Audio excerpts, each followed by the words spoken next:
Sorry, chat. Give me a second. I'm a little bit slow.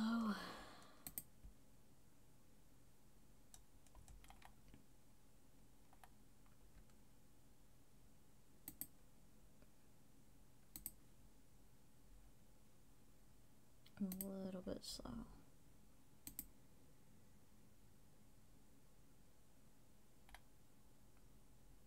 Let me see.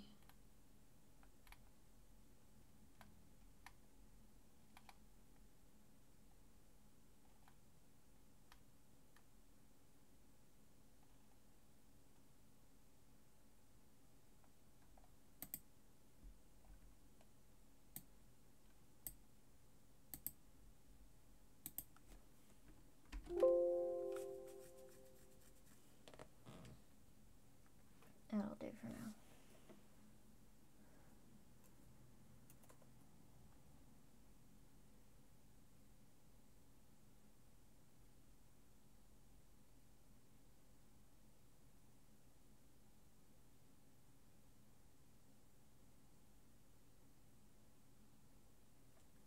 Yeah, that'll do for now.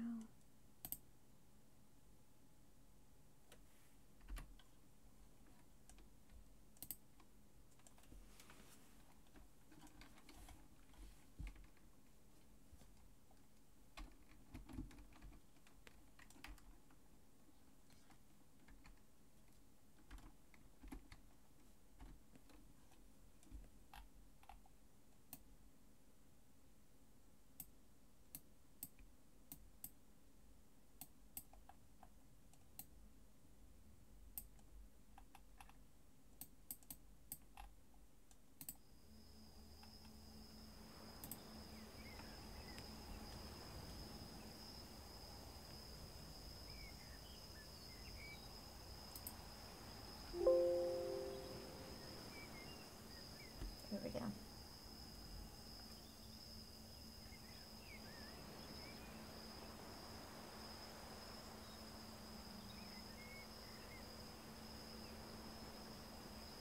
My sore muscles have sore muscles. Oh, I feel you, Sassy.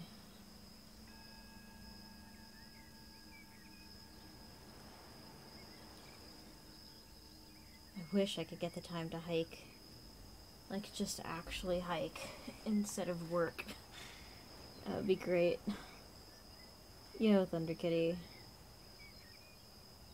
Did you know that birds have a gland on their back called the uripidal gland, which oil comes out of, and they rub their beak on the gland, and they use the oil to clean their feathers and keep them in top shape. Hiking right off is a big expense. Ugh, I wish. Nah, I hike as part of working. I chase birds around, but it's not the same as just going on like an actual hike. Yes. When I get time, I will. June is gonna be crazy, but once July hits, I'm gonna go back to hiking. I am planning to actually sneak in a cheeky hike on Sunday or tomorrow after work. Hopefully my body doesn't punish me too hard for it.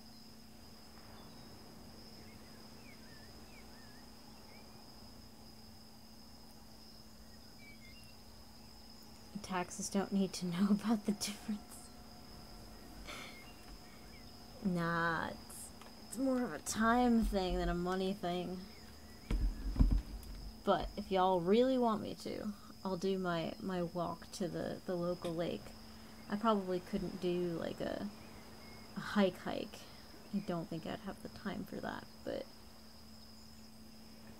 I could definitely do my walk to the turtle pond for sure. It's a decent hike. It's about 3 miles, better part of 3 miles.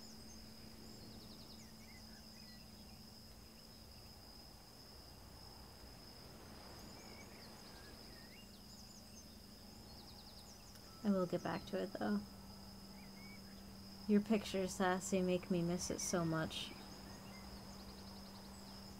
I've not gotten a day off in so long. And even, like, on my days off, I'd spend it, like, working with the people who work for me and just making sure they get what they need. 20 months? Jesus Christ, Edge. Thank you so much, dude. You're sorry for nothing. It's my own fault. I knew June and May would be crazy. I'm hoping it chills out in July. I'll get to go to the beach. Get to hike. I'll probably do, like, hikes earlier in the day or toward the evening when it's not as hot. The Vicarious through terrible photography. I take offense to that. I think your photography is excellent, and you should not put yourself down. But yeah, nag me in the secret server to hike, and I'll probably do it. I'll probably find time if I know y'all are.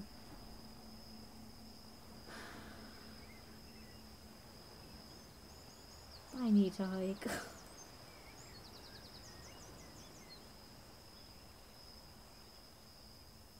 Even if I don't get to go to, like, my big hike place, I should at least walk to the high school.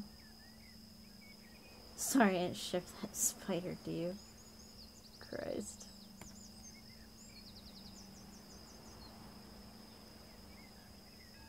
But yeah, get on my butt about that. I finally have energy again. I was feeling under the water for a good minute there, but I'm feeling better. I probably could physically hike without worrying too much now.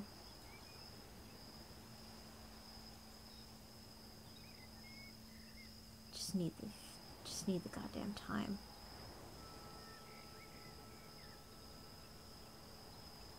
I could probably take pictures while I'm doing work. While I'm tracking, I'm in the woods and walking around.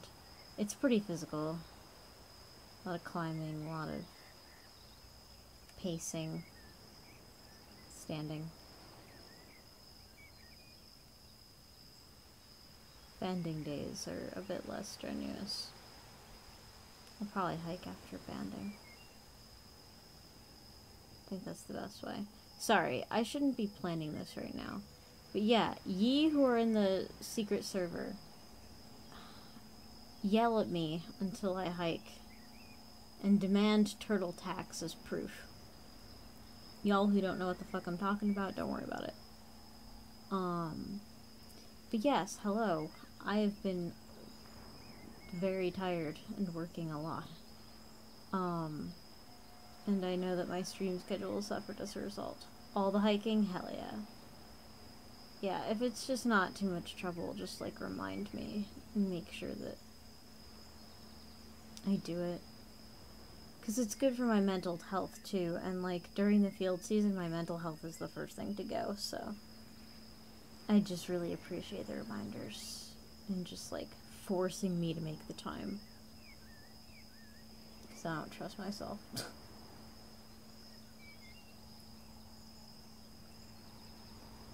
But yeah.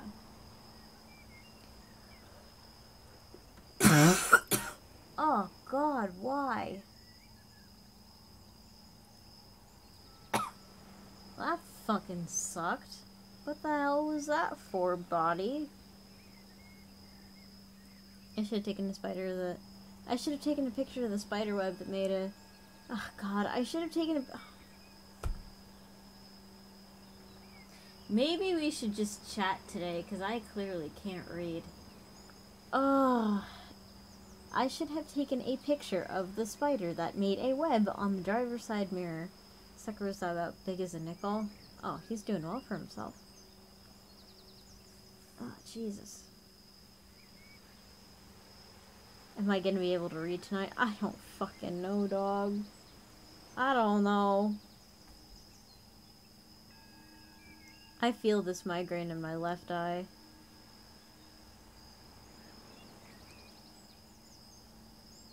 Like, it started at around 6 and then just never let up.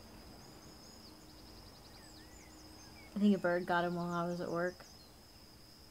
Lucky bird. Take anything for it? Food. Not pain meds, because I've been on a lot of pain meds in the past week, and I don't want to take any more. My friggin' menstrual cycle decided to show up at day 52. So I've just been doing shitty for a while, and now physically, mostly I feel better, but now my fucking head's acting up, and I've been sleeping too much. Did you know that crows, in particular, but also seagulls sometimes, will fly up into the air and drop clam shells or things with shells or nuts with like hard exteriors? They will take those hard things and they will drop them onto hard surfaces like streets or like off of cliffs, and then they will crack them open and then eat them. This is a crow thing, but also some seagulls do it as well.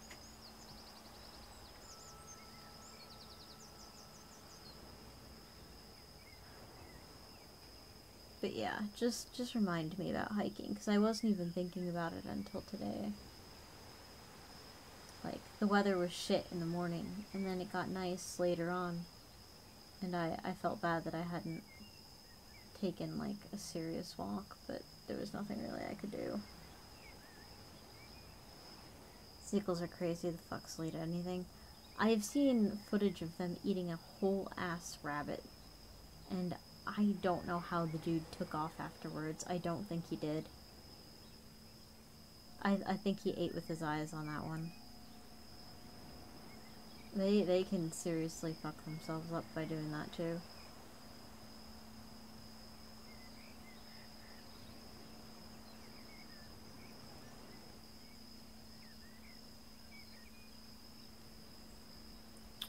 You know what? What's the weather on Sunday?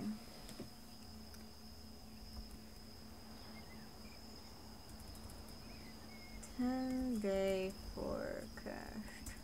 Not this Sunday. Next Sunday. 10-day.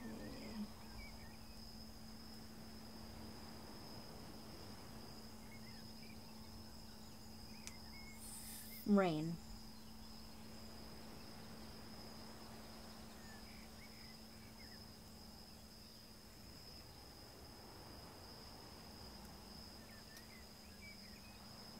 Then, goddammit, I will hike in the rain. Hopefully good. I want to go berry picking. Rabbit, squirrel, rock, and tire fish. I've seen some shit with those flying garbage disposals. Dude, sassy. One day, y'all, we should go hiking together. Right now it says the weather is shit, but I don't trust it. So I'm going to schedule a hike at my favorite hiking spot for Sunday. I'm just gonna do that before I forget. Okay, so compose to me. Hike Sunday 12th.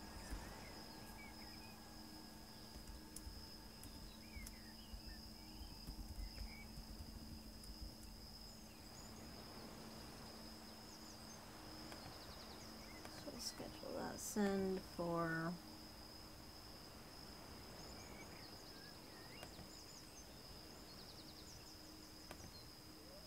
then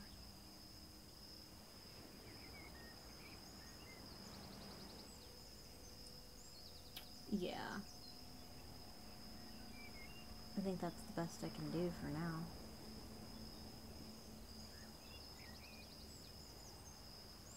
Y'all can go take a hike.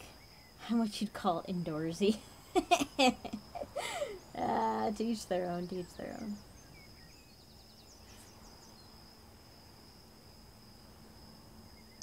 long as they're okay with the noxious scent of bug spray, because those fucking blood-noshing bitches love me, and I am not a fan.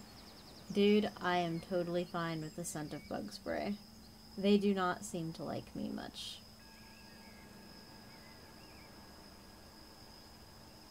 I have been lucky in that respect. This is nice. I just get to chill with chat. But, huge part of why I'm indoorsy. Yeah, that'll do it. That will do it. That will do it for sure. Alright. What do y'all want me to read about? Or, okay, let me qualify that. What would y'all like me to attempt to read about?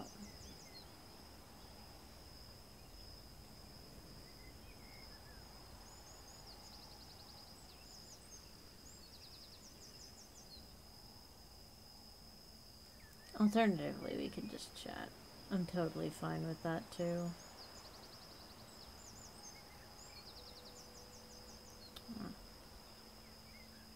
What's my phone being sassy about? Oh, I'll never know. I know, but I like flowers and waters and animals too much. Very hard agree on that one. Hard agree. I do have pictures from when I took my... Oh, my assistant came up from Mississippi, and I took her to the zoo that we have here. If one of y'all could remind me to dump the pictures I took on that trip in somewhere.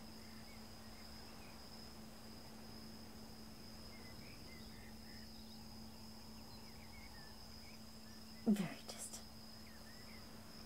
Yeah, I gotta do that. So, like, I haven't been a couch potato. I've been active. Just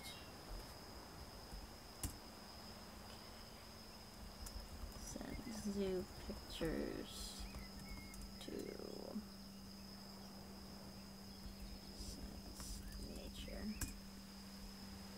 Alright, and I'll do that. I'll schedule that for...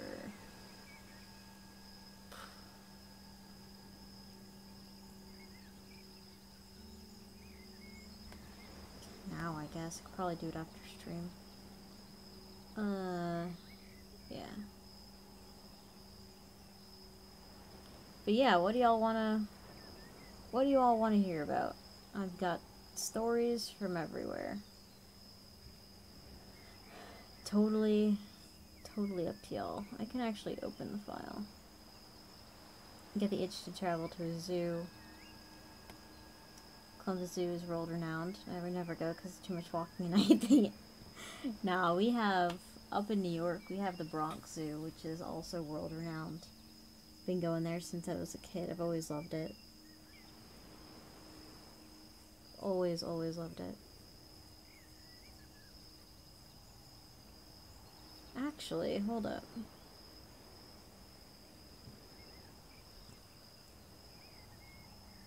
I have a spooky story collection about hiking. Hold on. Jack Hanna retired, yeah. North America's national parks. Alright, let's take a look here. Let's take a look-see. I see Sassy typing a reminder. I assume.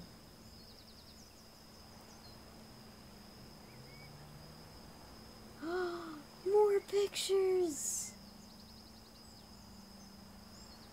Oh my god, they're so pretty.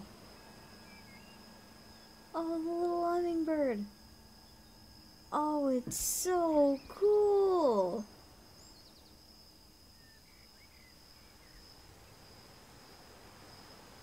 Yeah, I know. I'm jealous of the people with the fancy cameras. Puts yours to shame. I mean, it's a fancy camera. What are you gonna do? That'll be good to listen to before going on a hike. Listen, it's fine. It's squirrel looks like he's peeking out of a giant... Edgehead, have you seen a tree? Have you seen trees lately? That's what a tree looks like. And if you think...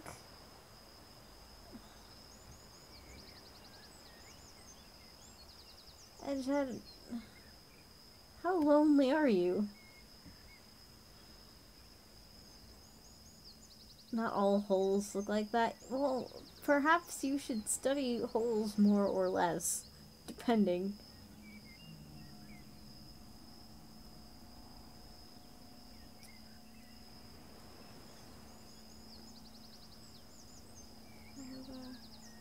Wow, they don't have anything from New York in this?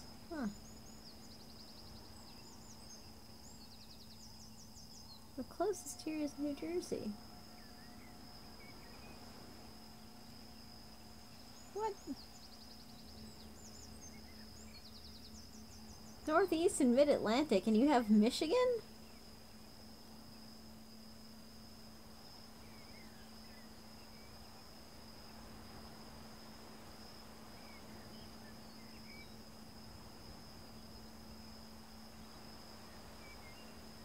Alright, well... I see more of one type of hole than the other, that's fair. How lonely are you? The squirrel is cute. Yo, smiles.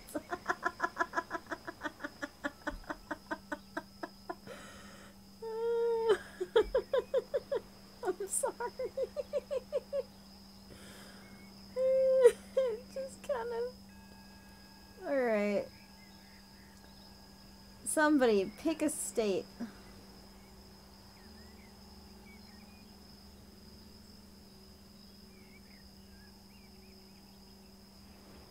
Squirrels just know. They really do. Iowa? Iowa. Iowa? Liquid, fuck off. Oh my god, there's actually Iowa. Okay. There is Iowa. The effigy mounds. Alright. This one is called... I don't have the bot on. Ah, shite. I'm not gonna fix it now. This one is called For Their Eyes Only. In Iowa, near the banks of the Mississippi River, American pyramids, great earthen mounds built by an ancient race, remind us that civilization and culture existed on this continent long before the invention of the National Public Radio. What do you mean, of course there's Iowa?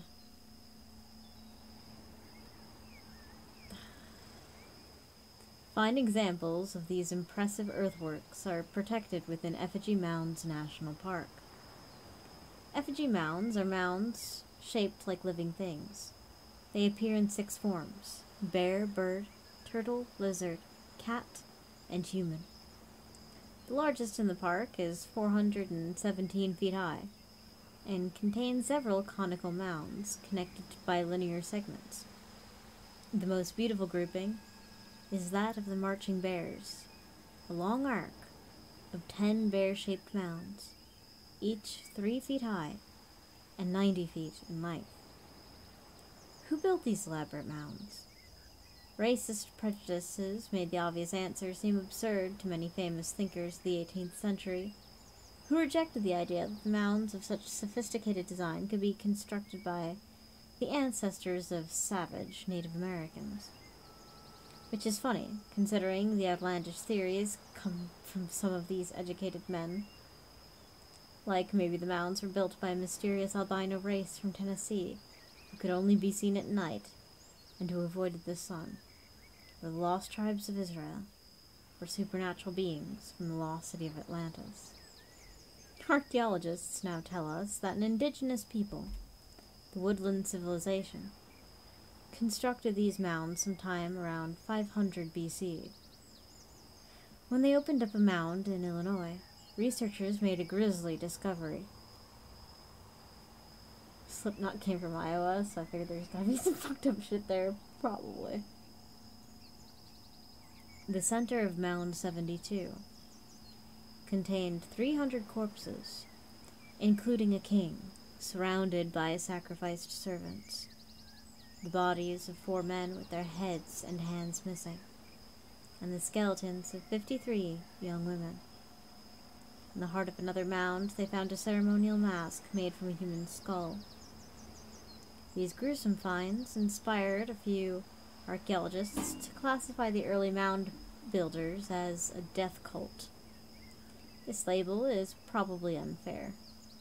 Imagine what conclusions a further race might make 2,500 years from now.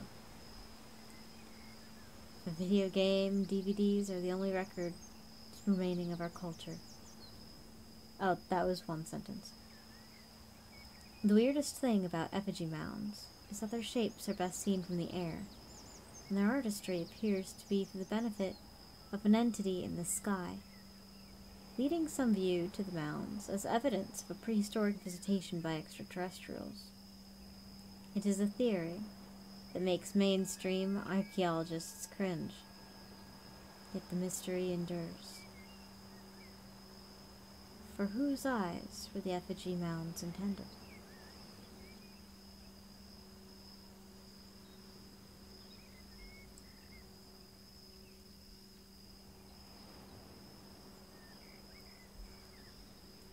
Oh, this book actually literally shows you the hikes to take. Wow.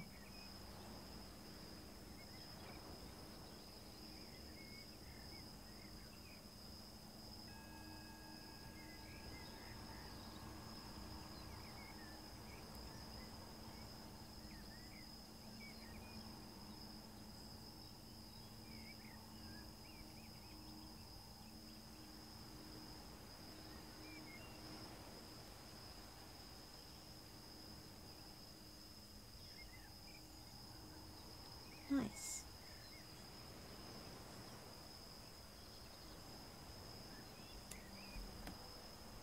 Okay. And then Ohana Kitty, Thunder Kitty said Florida, so let me grab Florida real quick. There are so many from Florida. Let's do Biscayne.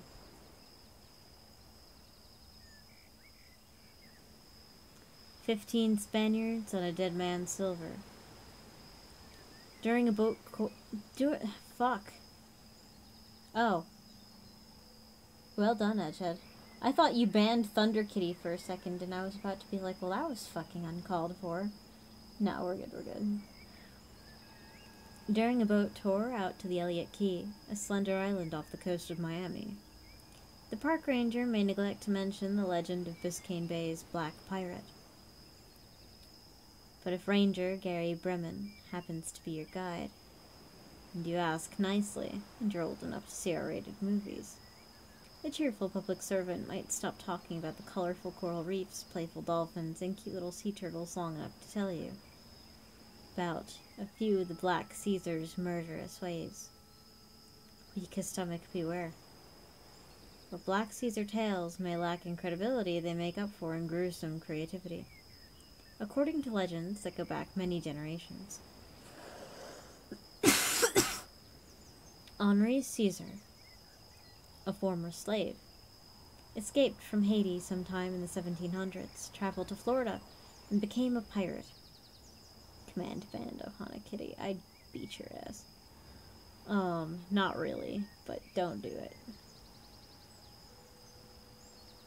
Black Caesar killed his victims by tying them to the rocks below the high tide line, where they drowned slowly in the incoming waves. Apparently, as the story goes, Henri Caesar captured a Spanish galleon in 1798, brought the Spaniards to Elliott Key, and made them dig a hole for the silver he stole from them. Then Black Caesar killed the poor suckers and dumped their bodies into a hole, along with the treasure. But that's nothing compared to the Black Caesar's sandwich treatment, putting a person between 2 boards and sawing them in half, from their feet up. Although stories from Henri Caesar have been told for hundreds of years, historians have found no proof that Florida's sadistic African-American pirate ever existed. Ranger Brenner speculates that at least parts and pieces of the legends might be true, especially when you take into account that the waterway between Elliot and Old Rhodes Keys is called Caesar's Creek. But here's a twist to the Black Caesar mystery. A park archaeologist recently discovered an ancient British nautical map of the Keys. On this old chart, the Brits listed Caesar's Creek as Black Sarah's Creek. Was the notorious black pirate of Elliot Key really a woman? And then it gives you the hike. This is a cool book. Why the hell am I coughing so much? What the fuck's wrong with me?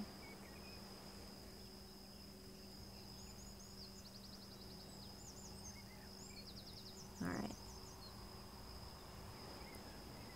What else do I have for y'all? So much.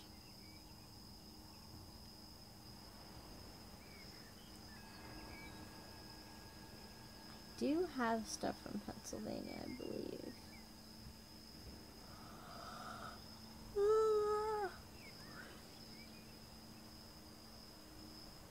Yeah, here we go.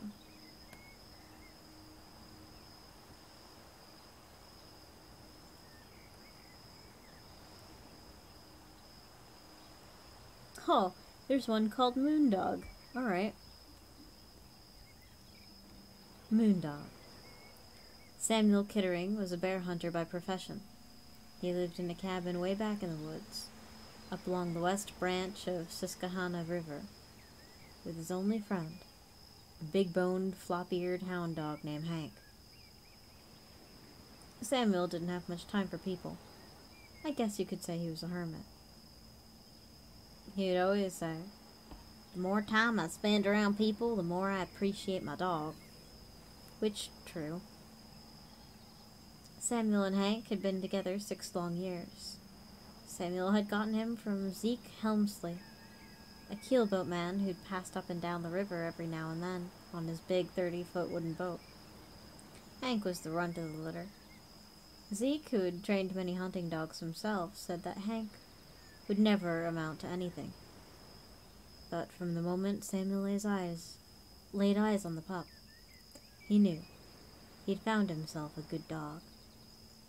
And Samuel was right. Hank turned out to be a natural hunting dog. He had a keen nose and wasn't afraid to chase a bear into the thicket and keep it at bay until Samuel could get a clear shot with his rifle. There was only one problem, though. For some reason, Hank was terrified of the water. Even though they lived right along the river, Hank never learned to swim. And whenever they had to cross a stream in the woods, Hank would run back and forth, upstream and downstream, until he found a shallow place to splash across. Message deleted by edgiest of edges. But Samuel counted this as a minor flaw. In every other way, Hank was the perfect hunting dog. Sam couldn't have picked out a better companion for his lonely life in the woods. As the years rolled by, they became very close. They shared the same hardships and the same pleasures, and each could hardly imagine life without the other. They got their living from the woods and the streams.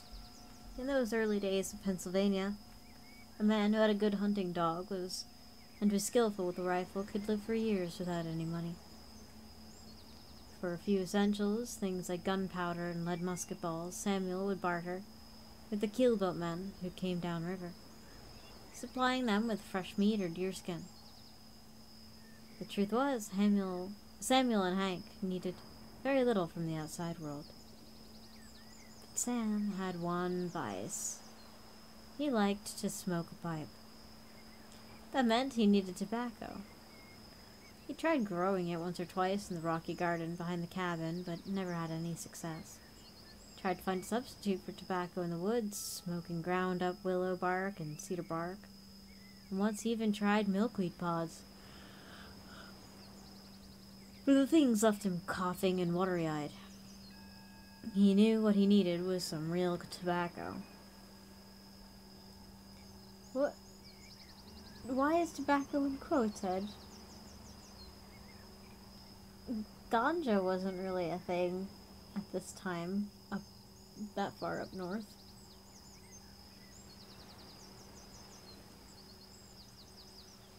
Every now and then, a big wooden keelboat would come downriver, carrying a dozen men, each one of them smoking a pipe.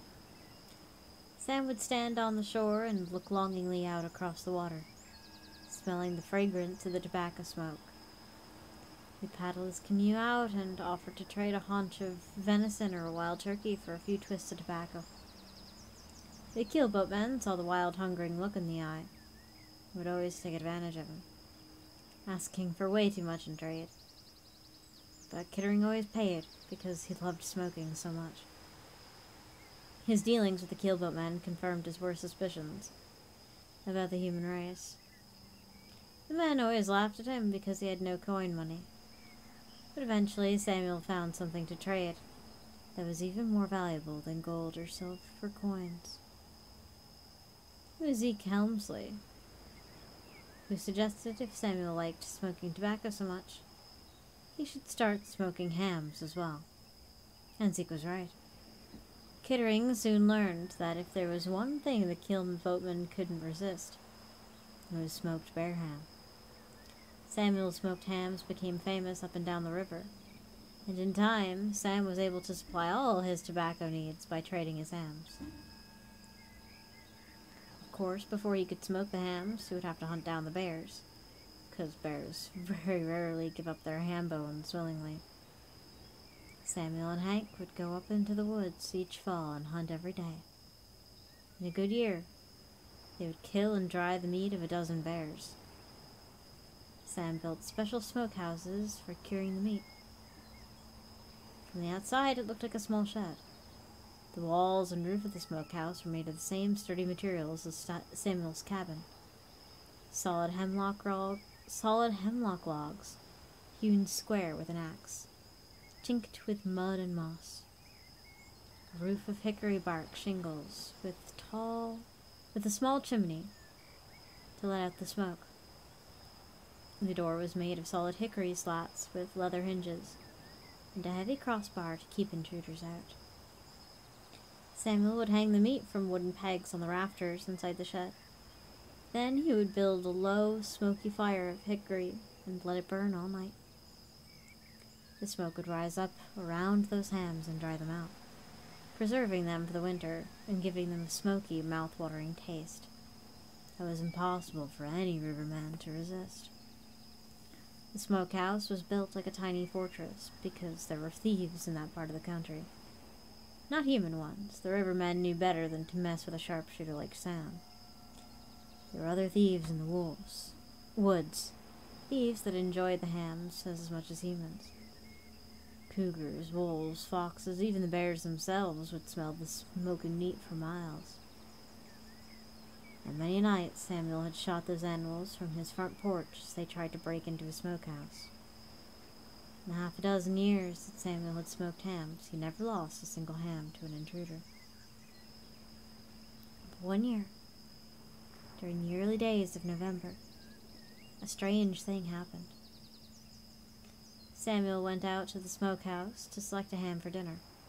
He and Hank liked smoked hams as much as anyone, so Samuel always made sure that they had both enough for trading and eating.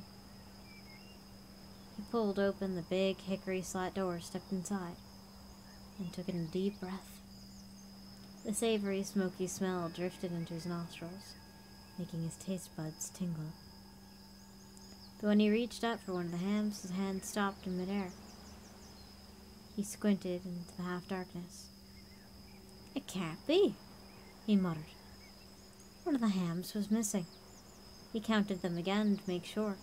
He'd killed 12 bears that year, which meant 24 hams, but there were only 23. Samuel looked around the smokehouse. He couldn't see any signs of a break-in. There were no tracks or scratch marks. Everything seemed to be in its place except for the one missing ham. Sam walked outside and called Hank. "Here, boy," he said. "Who's that nosers? Find out who's stealing our ham." Hank put his nose to the ground and went once, twice around the smokehouse, but couldn't pick up any scent. After a few moments, he lost interest and went back to his place by the cabin door, where he'd been lying in the sun, chewing on an old bear's skull. That night they didn't have ham for dinner. They would have to ration their hams now. So even though they had their appetites set for a meal of smoked bear hams, they settled for roasted squirrel and dried beans. After dinner, Samuel and Hank sat by the fireplace staring into the flames. Hank fell asleep on the floor by the fire, but Sam couldn't sleep. He just sat there smoking his pipe, staring into the flames, trying to figure out what kind of animal would be so clever to sneak into the smokehouse and steal ham without leaving a single sign. The next morning, Samuel woke early, pulled on his boots, and walked out to the smokehouse just to make sure everything was all right. He swung open the door and stepped inside. Looking up, he was astonished by what he saw. Another ham was missing. Samuel was furious now. He called his dog. "Hank, come here, boy. There's something breaking in here. Sniff him out." But Hank couldn't find any sign of an animal. That night, Sam sat up and smoked his pipe, glancing out the window every few moments to check the smokehouse. Everything seemed secure. At last, the old hunter turned in, rolling himself up in woolen blankets on his bearskin-covered bed in one corner of the cabin. But he couldn't sleep. He lay awake for a long time, thinking about the thief. Sam noticed that Hank seemed to be having trouble sleeping as well. The hound lay in his usual place on the cabin floor by the hearth fire, but tonight he whined and kicked. Every now and then he would let out a yelp. Sam got up and knelt beside him, stroking his head. "Oh, what's wrong, boy? Having a nightmare?" Sam asked. But the dog didn't wake. He just lay there, twitching and whining. And Samuel remembered something he learned as a boy. An old Native American trick for finding out what a dog is dreaming. It was worth a try. Kittering went over to a shelf and picked up a red bandana. He folded it into a long, narrow strip, as children do when they play blindfold games. Carefully, so as not to wake the dog, Samuel laid the blindfold over the closed eyes of the sleeping hound. He left it there until the dog stopped shifting around. Then he lifted the cloth free and settled it into his own bunk. Lying on his back, Sam laid the bandana over his own eyes. Gradually he drifted off to sleep. And in his sleep, Samuel Kittering began to have the dream that troubled Hank. It was like this. Sam felt Hank waking up on the cabin floor, yawning and stretching his legs. Then the hound glanced over, and Sam saw himself lying there, lying in his bunk, snoring away with a bandana over his eyes. Hank stood and listened to his master's regular breathing. When it seemed certain the old man was soundly asleep, Hank slunk over to the cabin door, pushed it open with his paw, and slipped out. It was a cold November night, with the moon shining over the lonely and bright through the pine trees. The moonlight was so strong that it could make a dog go crazy. It could make a dog do something he would normally do. It could make him into a moon dog. But Hank wasn't thinking about any of that. All he knew was that he had an overpowering urge to sink his teeth into a smoked bear ham. He made straight for the smokehouse. He leaped up over an old stump, and from there it was an easy task to jump to the roof of the smokehouse. Crawling along the shingled roof, Hank came up to the shallow stone chimney. He reached down to the smokehouse and plucked one of the hams from its pegs on the rafters, drawing it up through the chimney. The trapdoor on the chimney fell easily into place. With a huge ham in his mouth, Hank leaped down off the roof and went running, wild and crazy, back into the woods. He stopped under a huge hemlock tree and feasted on the food he loved best. When his hunger was satisfied and his belly was bulging, he still hadn't eaten all the ham. So just like a dog would do, he dug a hole in the soft ground nearby and buried that ham. Then he loped back to the cabin, slipped inside, and lay down on the floor beside the fire. And went to sleep, as if nothing unusual had happened. And that was the dream Samuel Kittering had. The next morning, the old hunter opened his eyes, snatched off his blindfold, and sat up in bed. There was Hank, innocently snoring away in his place by the hearth. Kittering pulled on his boots, strode out of the smokehouse, and swung open the big hickory slat door. Sure enough, another ham was missing. And what's more, he noticed the missing hams were the ones closest to the chimney. Sam didn't want to believe it. He didn't want to believe that his own dog Hank was responsible for the crime. Sam walked outside and examined the ground around the smokehouse. There were plenty of Hank's tracks leading in every direction, but that didn't prove anything.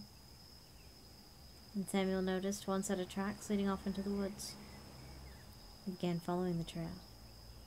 But he didn't really need to look at the tracks because the rock and tree were clear, just as in the dream. Soon he was standing under a huge hemlock, and Sam saw the signs of digging nearby. Kneeling down, Sam dug in the soft ground with his hands and lifted out 3 half-eaten bear hams. Now, one thing about Sam. When he got mad, he had a terrible temper. And he did things sometimes that he regretted later.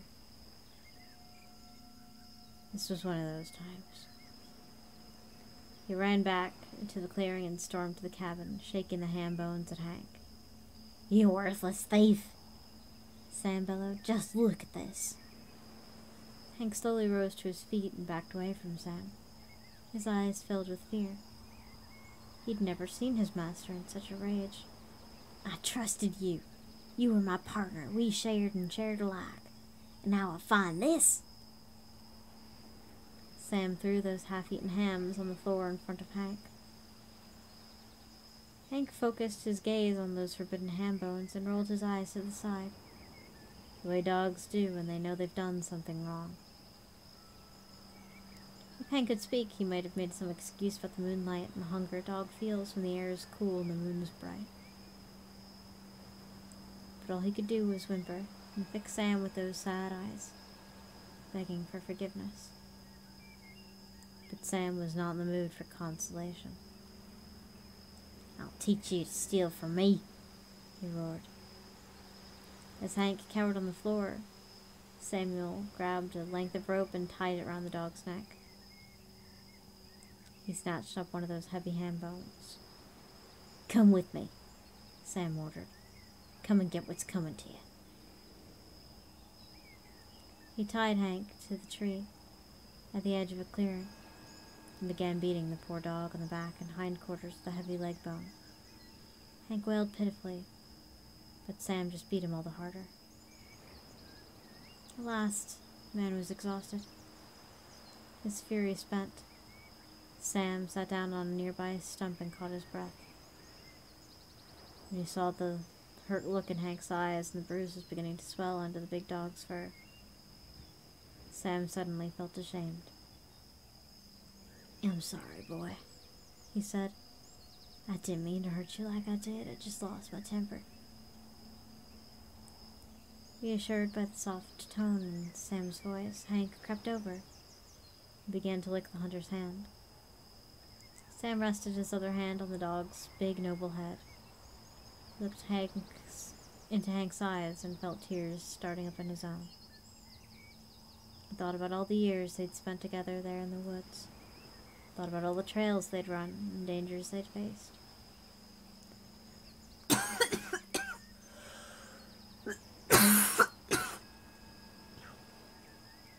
He remembered the countless times Hank had risked himself so Samuel could get a clear shot at a black bear or a cougar. And he knew, now that his temper was cooling, that he had done the dog a great injustice. Wiping the tears from his eyes, Sam patted the dog on the head. "I'm real sorry, boy, real sorry." Old Sam just lost control of himself there for a while. Then his voice turned stern. He reached down and picked up the ham bone. Drink some water, I will after I finish this. But I'll tell you one thing, boy. This was a bad thing to do, and you know it, don't you? Hank whined and licked Sam's hand. But you're not getting off that easy.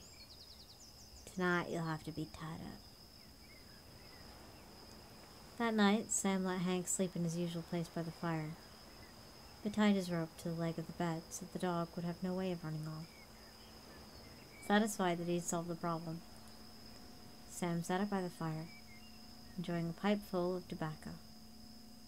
Then he pulled off his boots, crawled into bed, and fell asleep. The next morning, Sam awoke to find the rope gnawed through, and Hank missing. Sam pulled on his boots and walked outside. It was a cold, windy morning. He whistled for Hank, but the dog didn't come bounding back into the clearing as he did when Sam usually called. Narrowing his eyes, Sam strode over to the smokehouse and threw open the door. There was Hank lying on the ground asleep. The door around him was littered with chewed bear hams. Sam gave the dog a savage kick. "You traitor!" he shouted. The dog sprang to his feet, trembling with fear. Glancing up, Sam noticed that the trapdoor of the chimney had been torn free. Stark November sunlight streamed down into the opening. "So you came down the chimney, did you?" A look of disgust crossed the old hunter's face. "Hank, I'm through with you." He turned and stalked out of the smokehouse. Hank trotted after him, but the old man just brushed him aside. "Keep away from me," Sam bellowed. "You're no dog of mine." Just then, Samuel caught sight of a boat out the river. It was Zeke Helmsley's rig, pulled over in an eddy, tied up on a rock. Leaving his rowers on the boat, Zeke was wading through the shallows, a heavy sack under his arm. "Hello," Zeke hollered out. He splashed up onto the bank and set a sack on the ground. "This is my last run of the season," Helmsley said. "I'll be putting that boat up on blocks for the winter and spending the cold months coon hunting at the farm. I brung you some tobacco here. This'll likely keep you till spring. You just give me half a dozen of those hams of yours and we'll be square." Kittering shook his head. "I don't have any hams to trade, Zeke." Zeke squinted one eye. "What are you talking about, Kittering? I know you started the season with 2 dozen hams. You didn't eat them all yourself, did you?" Sam turned and pointed at Hank, who was standing on the edge of the clearing. "A thieving dog broke into my smokehouse and ruined my hams," Sam said. Zeke clucked his tongue and shook his head. "Mind if I take a look at him?" "Go ahead." Zeke knelt down and called the dog. Hank trotted up and sat nobly before the riverman. Zeke looked into Hank's eyes and ran his hands over his coat. And he felt the bruises on the dog's hindquarters. "Say," Helmsley said, "you haven't been beating this dog, have you?" "You're darned right I have," Samuel said. "And I'll beat him again if he ever tries to steal from me." Zeke looked for a long time into the dog's eyes and then stood up, turning to face Kittering. What he did wasn't really his fault. He got that moonstruck look in his eyes. It happened to one of my dogs once years ago. They get out in that moonlight and something strange just takes them over and they do all kinds of crazy things. Samuel frowned. Moon or no moon, that dog had better not steal from me. The riverman stood there for a long moment, looking at Hank. "I hate to see a dog mistreated," Zeke said at last. "I wouldn't have let you have him if I thought you were going to take his frustrations out on him. I came here to trade for bear hams, but You tell me you don't have any. Alright. I'll strike another bargain with you. You can have that sack of tobacco over there. Last you the whole winter if you don't get greedy and smoke it up all at once. You give me this dog and we'll call it a square trade. You have your tobacco and you'll be free of this dog, and I think we'll all be happier. Hank included. Samuel walked over and picked up the sack. He looked at Hank. Get him out of here, Sam said. I want to look at him. Zeke took off his belt and fastened it to the hank of rope that was still tied around the dog's neck. Of course, Hank didn't understand what was happening. He tried to follow Sam back toward the cabin, but Zeke held him tightly. Come on, boy, Zeke said. Stay here, there's nothing but misery left for you out from here on out. But Hank didn't understand any of that. All he knew is that he wanted to be with Sam, and this man was holding him back. The big dog struggled, trying to twist free. Zeke yelled to a few of the men on the keelboat, telling them to come ashore and give him a hand. 3 young fellows jumped down into the water and splashed ashore. Hank struggled hard, but the men managed to lift him up and carry him into the water. He yelped and whined when he saw the water around him. Somehow they got him up on the boat. Helmsley tied him to the big iron ring and driven into the deck at the prow. And they picked up their oars and swung the craft out to the current. Sam was just opening his cabin door, planning to sit down and enjoy a smoke, when he heard the sound out across the water. Sam turned to see Hank, sitting on the prow of the boat, his muzzle to the sky, letting out a long, agonizing howl. The sound reverberated through every fiber of Sam's being. He knew what it was to be lonely. Now he had given away his only friend. Suddenly, the prospect of spending the winter alone struck Samuel with full force, jolting him to his senses. He dropped the bag of tobacco and ran along the riverbank, waving his arms. "Come back!" he shouted. "I mean it. That's my dog you got there." But the men on the keelboat didn't hear him.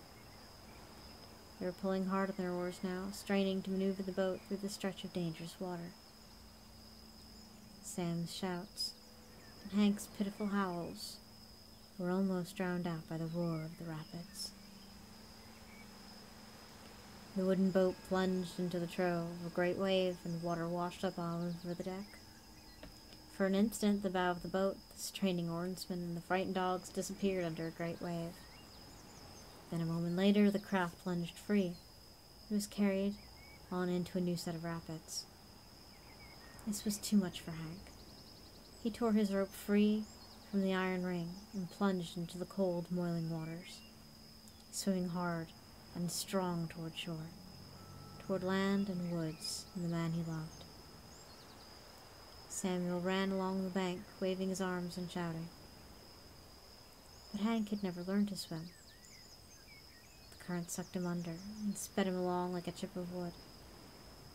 Samuel caught a glimpse of the dog's wild-eyed, terrified expression as he disappeared under the surface of the surging water. Keeping his eyes on the spot where the dog had gone down, Kittering tore off his heavy coat and boots and dashed into the water, swimming with the current. Samuel angled his way through the rapids toward the place he had seen his dog. In the great rush of water, it was impossible for Sam to see much of anything. But for a moment, up ahead, Sam thought he caught a glimpse of Hank paddling through the rapids, his noble head held high, his paws working furiously. But the current was simply too strong for dog or man.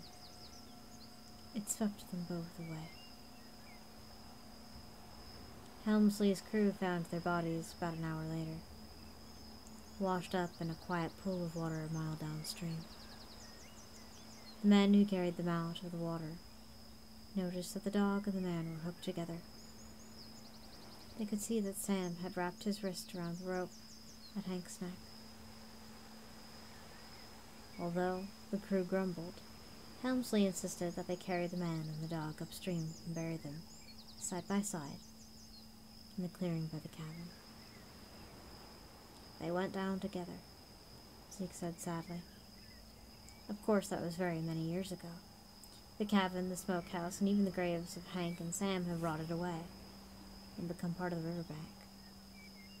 But some people say that on nights when the moon is shining just right, you can see two ghostly figures poking along old bear trails, searching for scents and signs. People say those are the ghosts of Hank and Sam, and they are hunting together again. That was sad. It was cute, but it was sad.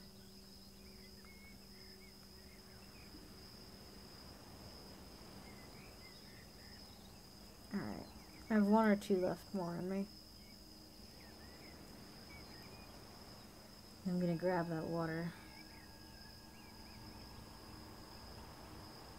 As I grab that water, leave your requests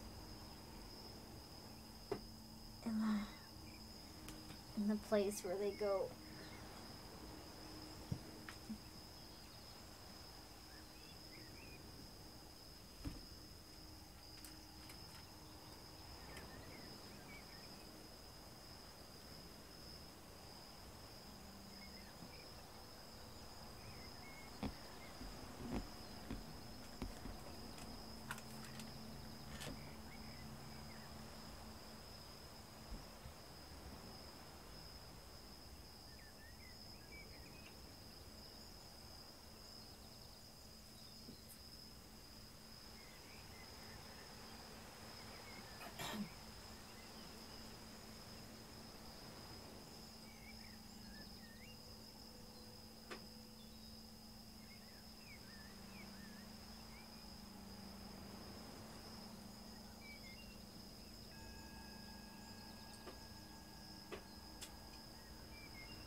No? No ideas? You literally cannot stay awake today. That was me this morning.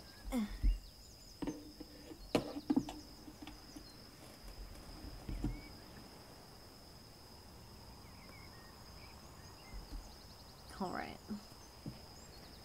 Let me see what I have. I might choose something at random.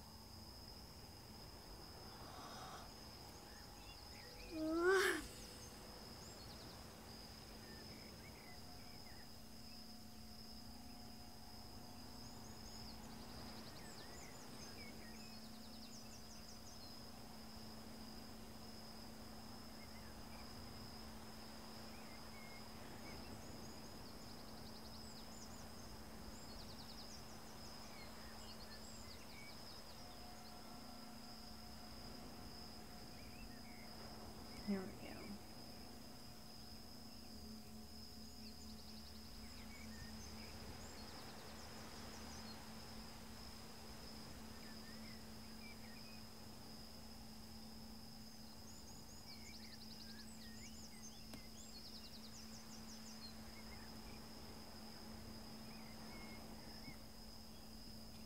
This next one is Native American.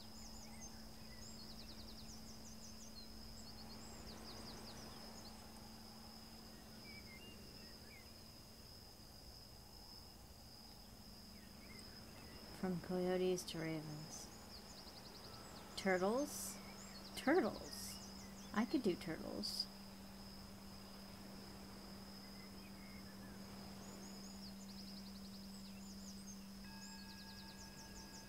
Give me a sec.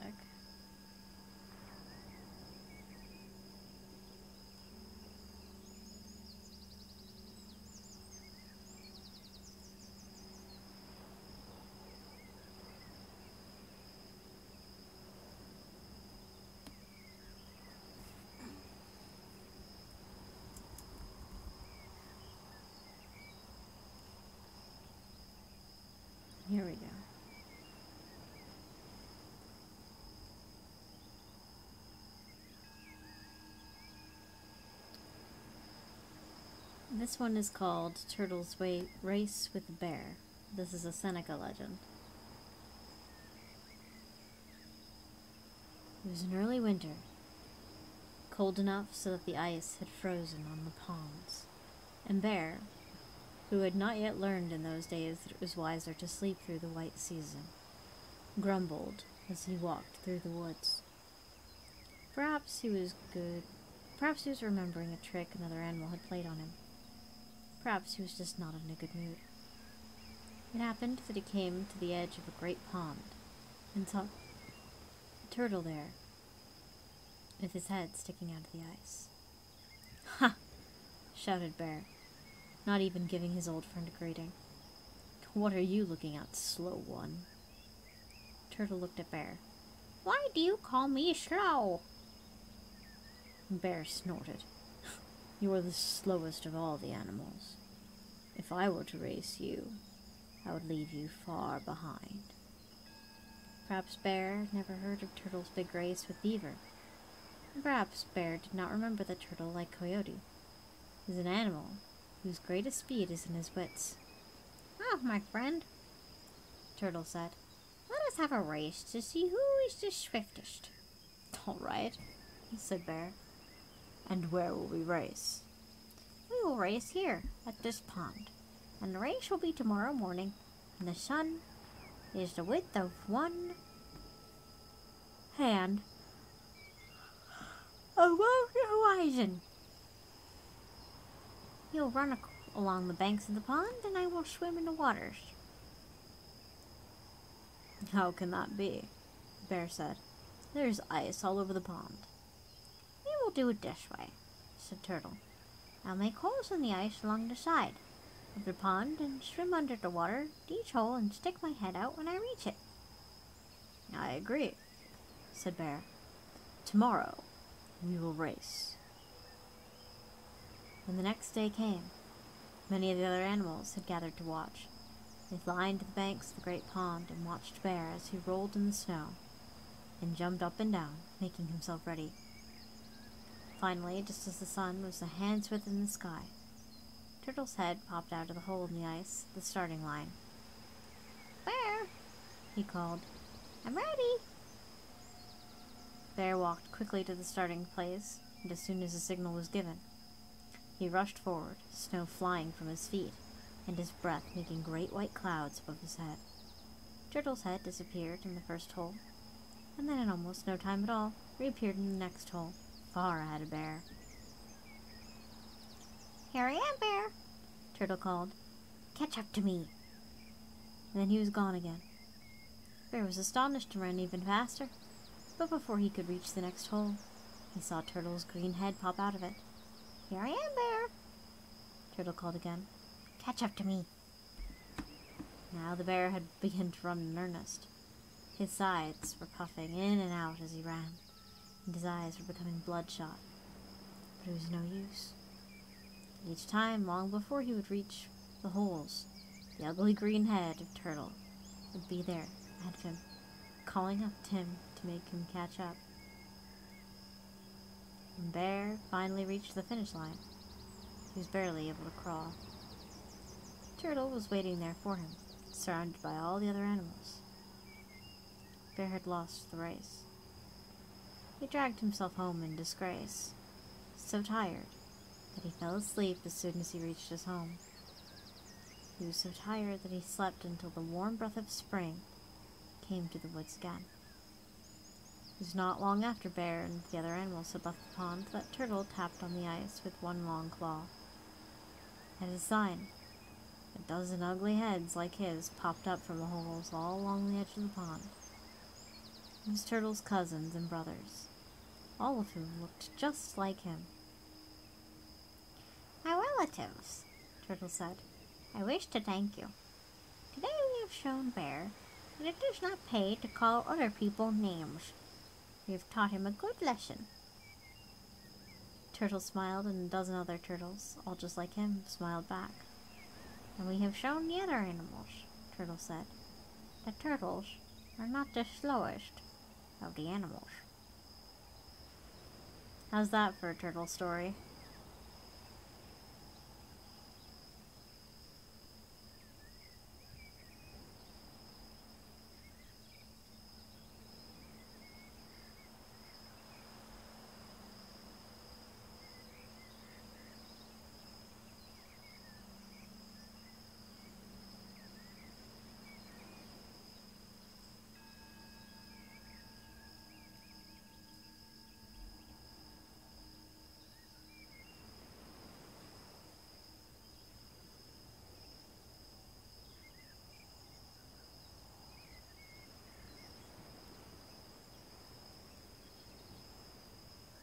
Magnificent. Good, good.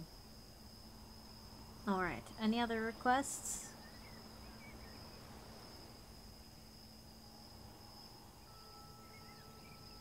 Anything from anywhere?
I'm just scrolling through. You got your turtle decks, you're happy. What say you, Smiles?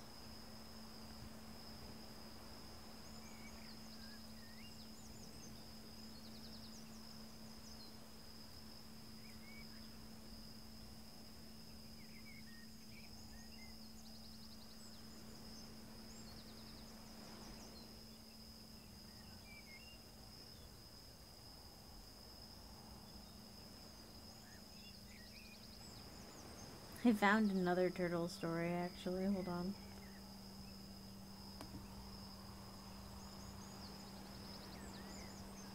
This is from China. It's a short one. So, Smiles if you think of anything. I can still do it. In the middle of Xiankang. Oh, sorry. In the middle of the Xiankang reign period of the Jin, which was 335 to 342, Mao Bao, the governor of Yuzhou, was defending Zhucheng. A soldier in the army brought a white turtle in the market of Wuchang. It was 4 to 5 inches long. He placed it in a jar and fed it, and the turtle grew bigger and bigger before he released it into the Yangtze River. Later, the troops in Zhucheng were defeated by Shi, and all the people who ran into the river drowned. The person who nurtured the turtle entered the water with his armor on, and felt as if he had fallen onto a stone. In a moment, he saw that it was the white turtle he had previously released. After he was able to reach the opposite bank, he looked back, but the turtle had left. Aw, so the turtle saved him.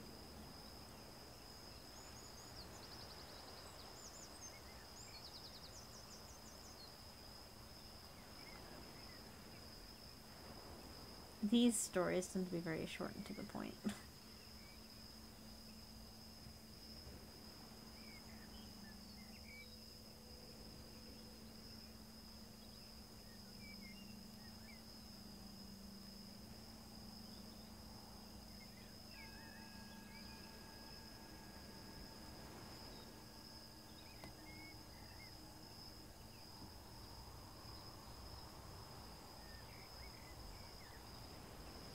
They're cute though. I really like them. Here we go.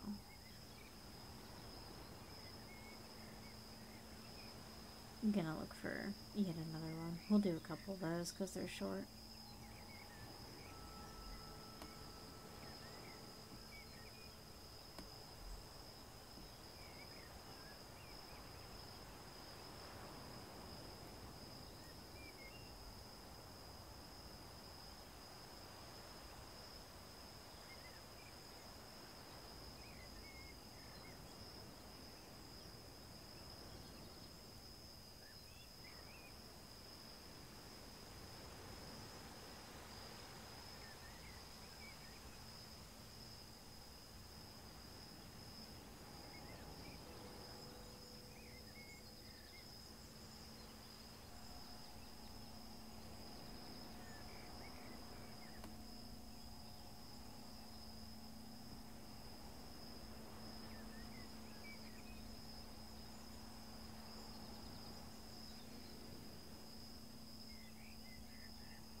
looking for it. Hold on.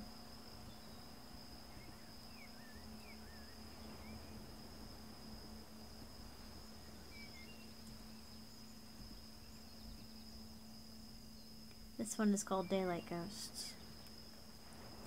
There was once an extremely skillful thief by the name of T.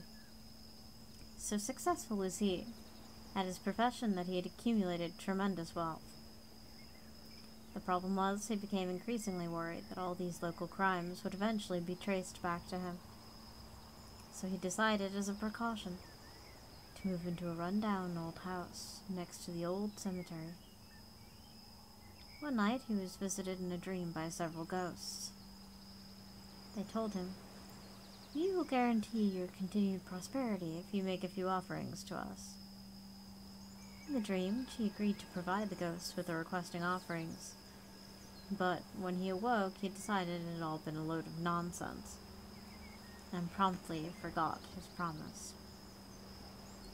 It wasn't long before ghosts reappeared to him in another dream. This time they said, "You promised you would make the offerings to us within 3 days. If this promise is not fulfilled, we'll come during the night and take away all of your ill-gotten gains."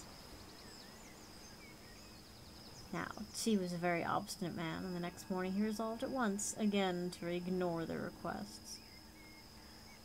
T soon fell ill, and remembering the ghost's threat, told his wife to keep a close eye on the loot. At noon, pieces of his hoard began to move out of the house, seemingly of their own accord. She tried to get out of bed to halt the flow, found his hands and his feet were tied. After every single stolen good had departed from the house, Chi's limbs were freed from their bindings, and his illness instantly disappeared. And then T saw the light. Just as I had drugged people during their sleep to carry out my various burglaries, so the ghosts drugged me. Except they did their burglary during the daytime. These must be what people call daylight ghosts. From that day forth, Chi was a reformed man, who devoted his life to acts of virtue. Wow, they really just said, "You know what, fuck you. Unsteals your stealing."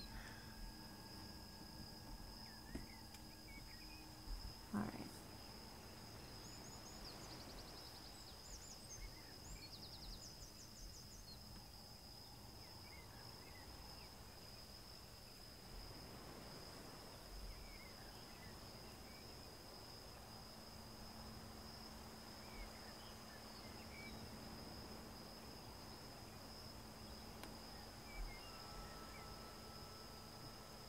Let's have one more.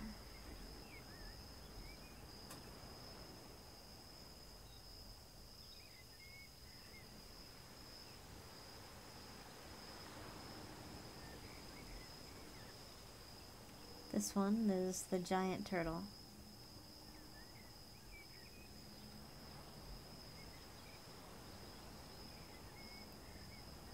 An elderly man called Zhang, a native of the western region of Jin, was about to give away his daughter in marriage and took his family with him by boat on a trip to the south, having decided to purchase there all that was necessary for her marriage. When the boat arrived at Gold Mountain, he went ahead across the river, leaving his family on board and warning them not to fry any strong-smelling meat during his absence, for fear of provoking the turtle demon that lurked in the river. This vicious creature would be sure to come out if he smelled meat cooking, and would destroy the boat and eat alive anyone on board. It had been wreaking havoc in the area for a long while. Once the old man had left, his family quite forgot his words of caution, lit a fire on deck, and began to cook meat on it. All of a sudden, a great wave arose, overturning their boat and drowning both Zhang's wife and his daughter. When Zhang returned, he was grief-stricken at their deaths. He climbed up to the monastery on Gold Mountain and called the monks there, asking them for information about the turtle's strange ways, so that he could plan his revenge. The monks were appalled at his intentions. We live with the turtle every day, in constant fear of the devastation it's capable of causing. All we can do is worship it and pray to it not to fly into a rage. From time to time we slaughter animals, cut them in half, and throw them into the river. The turtle jumps out of the water, gulps them down, and disappears. No one would be so crazy as to try to seek revenge. As he listened to the monk's words, Zhang was already forming his plan. He recruited a local blacksmith, who set up a furnace on the hillside above the river, and smelt a large lump of iron, over 100 catties in weight.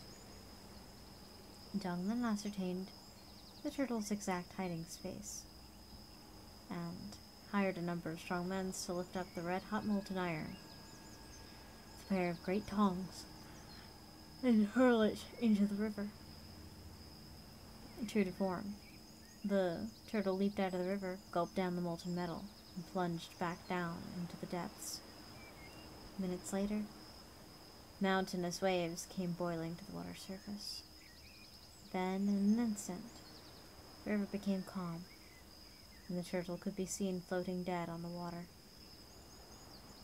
The travelers and monks rejoiced alike at the turtle's death. They built a temple to Old Man Zhang, erected a statue of him inside, and worshipped him as the water god. When they prayed to him, their wishes were always fulfilled. Oh, that was a mean turtle.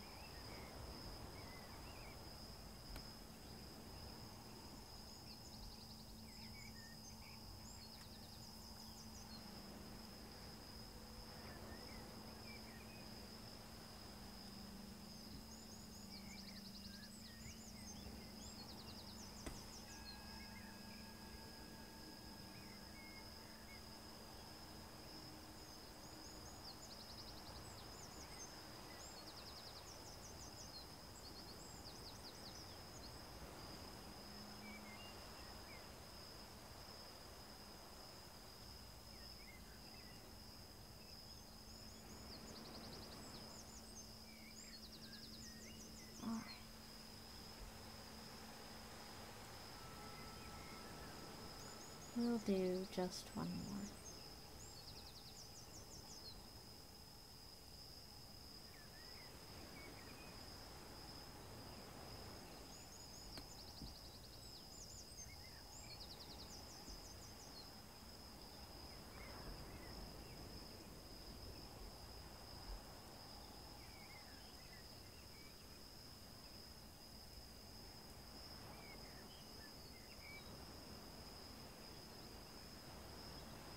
I just have to find it, hold on.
Sorry, hold on.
hold on. I know that I'm looking for something specific, and I know it's here.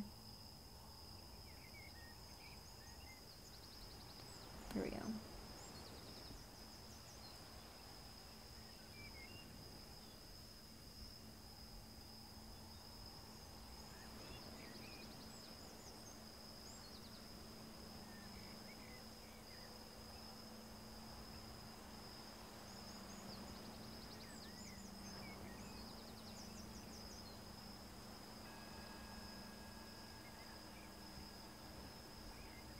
Oh wait, no, this isn't what I'm looking for at all. Alright.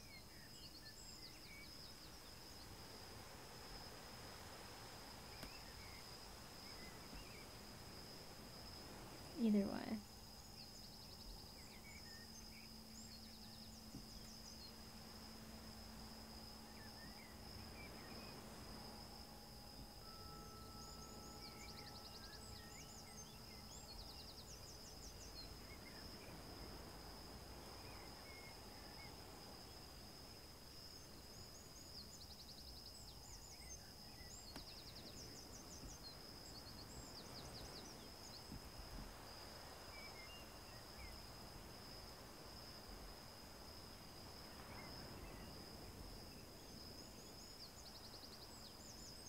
Alright. This story is called The Old Crow and the Uncrew.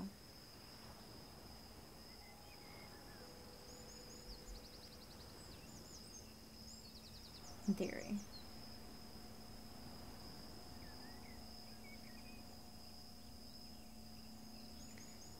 There was once an old crow teaching a young crow one day, and he said to him, "Now, my son," says he, "listen to the advice I'm going to give you.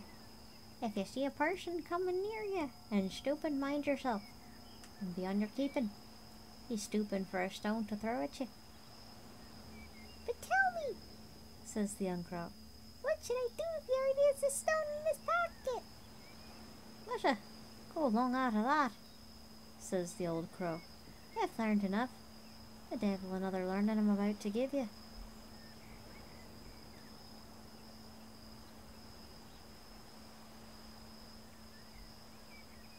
And that's it. And that's it.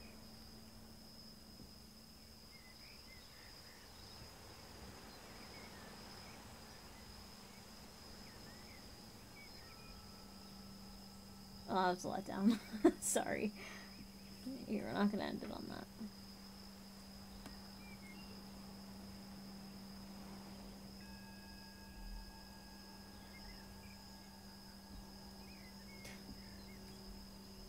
Alright, let's see here.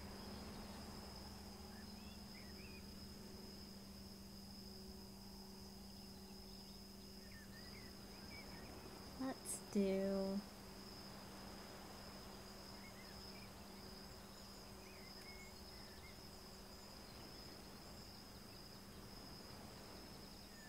Let's do the thief.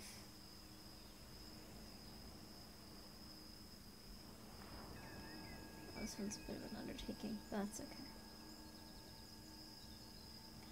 One day, when the boys of Gortmore were let out from school, after the Glencaha boys and the Derrybunny boys had gone east, and the Turlock boys and the Inver boys stayed in to have a while's chat before separating at the Rosenegirog Road.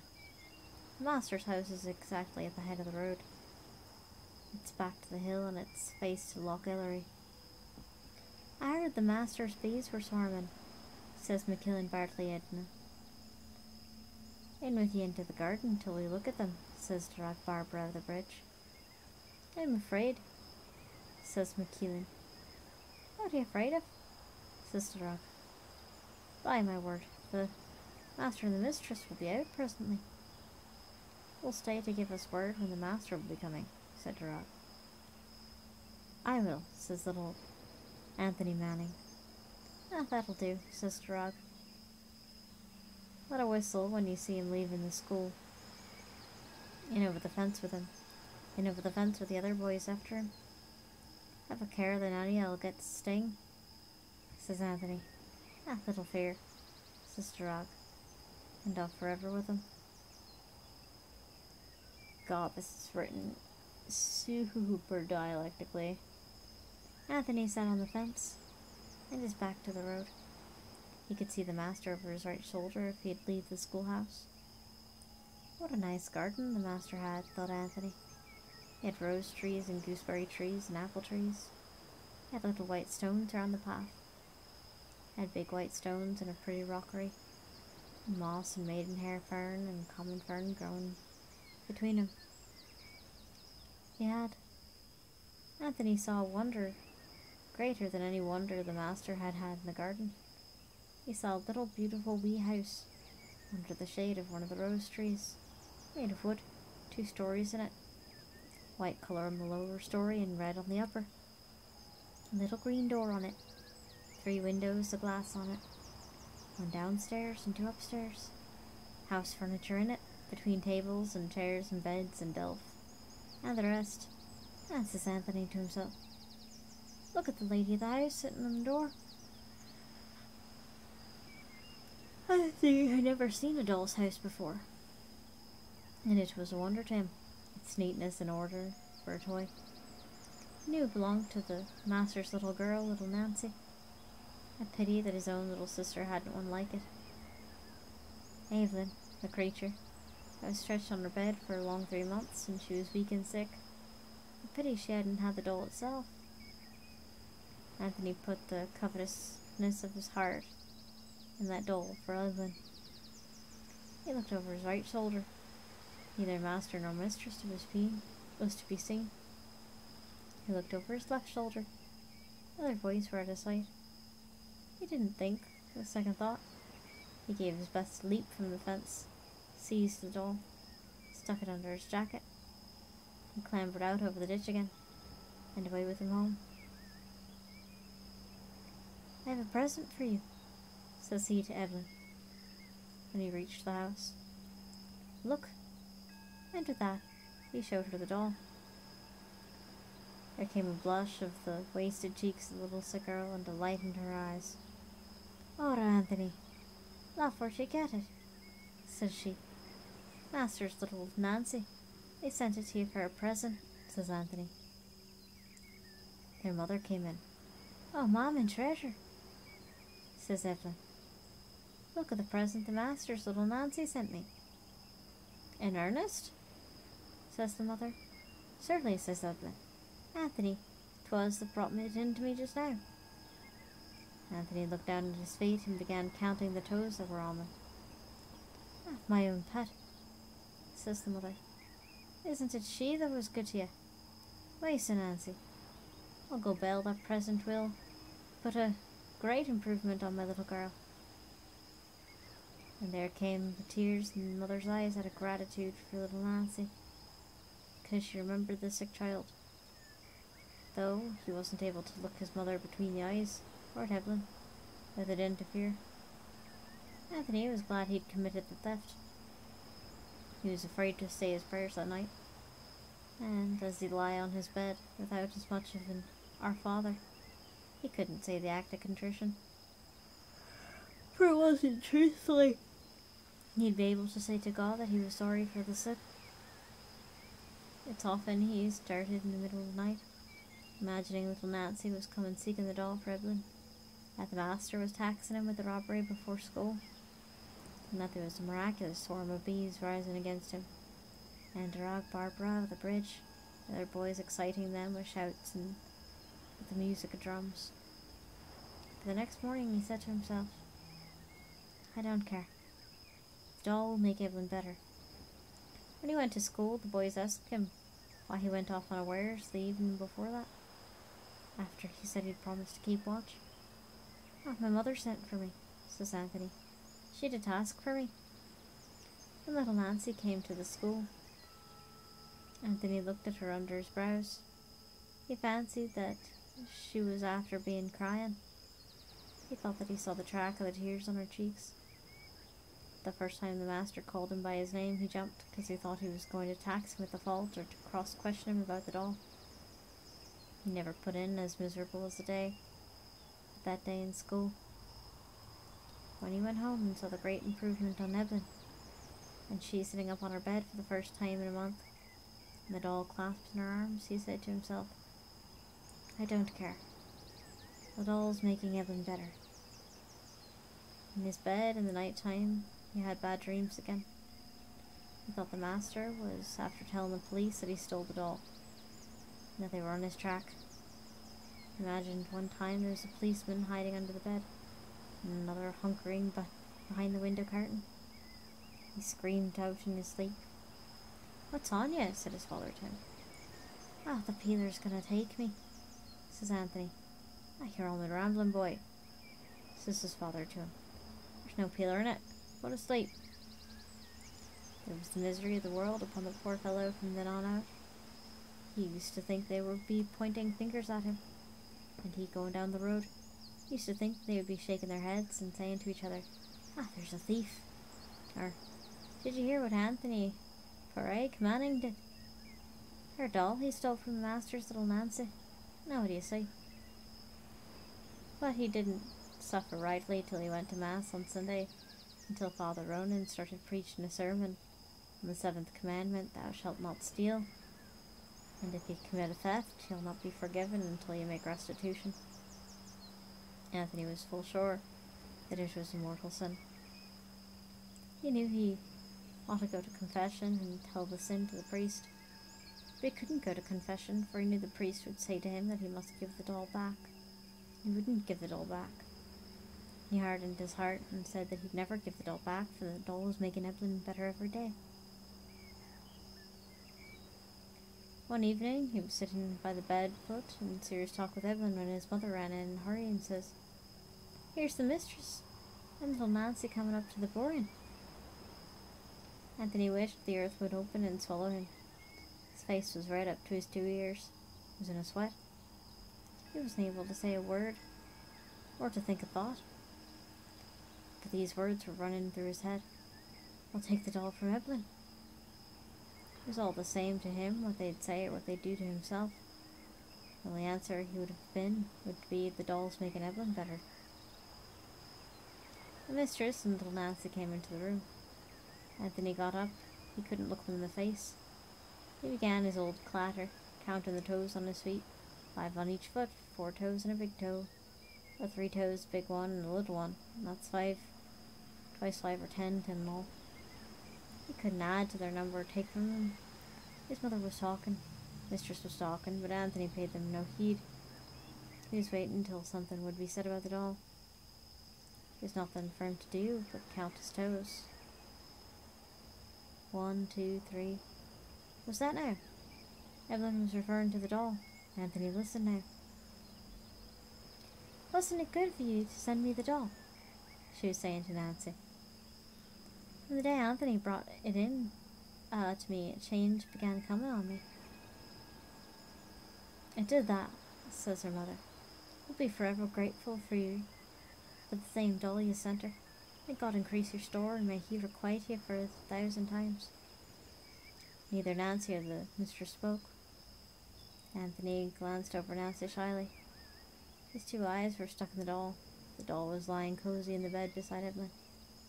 It had its mouth half open, and the wonder of the world on it, the sayings of Evelyn and her mother. It's with trouble I believed Anthony when he brought it in to me, says Evelyn. And when he told me you sent it to me as a present. Nancy looked over at Anthony. Anthony lifted his head slowly, and their eyes met. It'll never be known what Nancy read in Anthony's eyes. What Anthony read in Nancy's eyes was mercy, love, and sweetness. Nancy spoke into Evelyn. Do you like it? Says she. Over anything, said Evelyn. I'd rather it than anything I have in the world. I have the little house it lives in, says Nancy. I must send it to you. Anthony will bring it to you tomorrow. Ora, says Evelyn, she clapping her 2 little thin palms together. Ah, you'll miss it, love, says Evelyn's mother to Nancy. No, said Nancy. It'll put more improvement on Evelyn. I have lots of things. Ah, let her do it, Kate, said the mistress to the mother. "You are too good," says the poor woman. Anthony thought it's dreaming he was, or that it's not a person of this world little Nancy was at all, but an angel come down out of heaven. He wanted to go on his knees to her. When the little mistress and little Nancy went off, Anthony ran back door and tore across the garden, so that he'd be there before at the Borheen foot, and they going out on the road. "Nance," says he, "I stole it, the doll." "Ah, never mind, Anthony," says Nancy. "You did good for Evelyn." Anthony stood like a stake in the road. "Well done, Edge." He couldn't speak another word. Isn't it he was proud of bringing the doll's house to Evelyn after school the next day? And isn't it that they had fun in the evening settling the house and polishing the furniture, and putting the doll to sleep in its little bed? The Saturday following, Anthony went to confession and told his sin to the priest. The penance the priest put on him was to clean the doll's house once a week for Evelyn, till she'd be strong enough to clean it herself.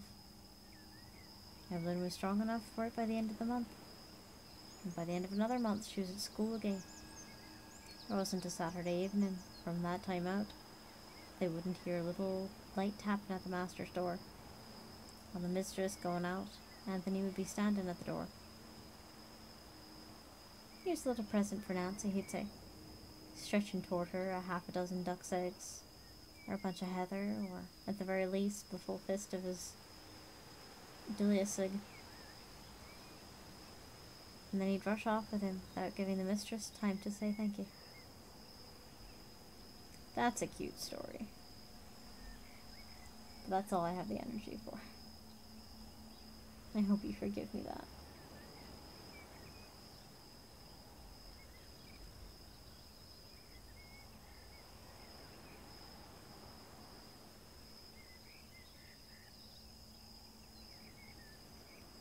I should be able to stream tomorrow. I'll have to see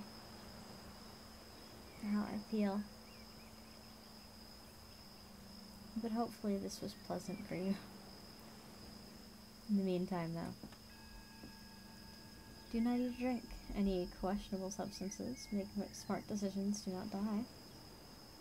Dying is absolutely forbidden. I will see y'all. Like wonderful people. At a later time. You loved it? Good, good. Take care, guys. There will be more to come.